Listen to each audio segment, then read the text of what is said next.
سابق وزیر اعظم عمران خان نے دعویٰ کیا ہے کہ ان کی حکومت گرانے کا منصوبہ پہلے ہی دن بن چکا تھا۔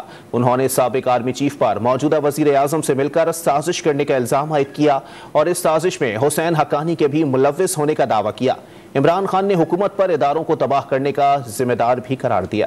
ہماری کوشش یہ تھی، پہلے سے پلان بنا ہوا تھا کہ مجھے ریپلیس کرنا تھا شہباز شریف سے انڈرسٹینڈنگ ہو چکی تھی جنرل باجوہ کی، ان کے کیسز ختم کروائے، بچایا بھی کیا اور پھر اس کو لایا بھی کیا۔ جو ہم سمجھتے تھے کہ امریکہ سے سازش شروع ہوئی ہے، شروع وہاں سے نہیں ہوئی، شروع ادھر سے ہوئی۔ حسین حقانی کو ہمارے گورنمنٹ نے ہائر کروایا گیا، میرے خلاف پروپیگنڈا کیا گیا اور اس نے کہا کہ جنرل باجوہ کتنے اچھے ہیں اور پرو امریکہ اور عمران خان اینٹی امریکہ ہے، اور پھر ادھر سے وہ سائفر آئے۔ اس کے اندر پھر باقی سارے ملتے گئے، یہ سارے پی ڈی ایم کے لوگ، یہ سب شامل تھے۔ بات انہوں نے آتے ساتھ ہی پہلے نیب کو ختم کیا، اس کے بعد ایف آئی اے کو انہوں نے تباہ کیا۔ آتے ساتھ ہی نیب، ایف آئی اے گئی، پارلیمنٹ ختم ہو گئی، کیونکہ جب راجہ ریاض بن گیا اپوزیشن لیڈر تو اس کا مطلب اپوزیشن تو ختم ہو گئی۔ پھر الیکشن کمیشن، اس کو انہوں نے استعمال کیا صرف اور صرف کہ کسی طرح وہ ان کو الیکشن جتا دے۔ میڈیا، اس کے اوپر واردات شروع ہوئی، عمران خان اور پی ٹی آئی کا بلیک آؤٹ شروع ہو گیا میڈیا۔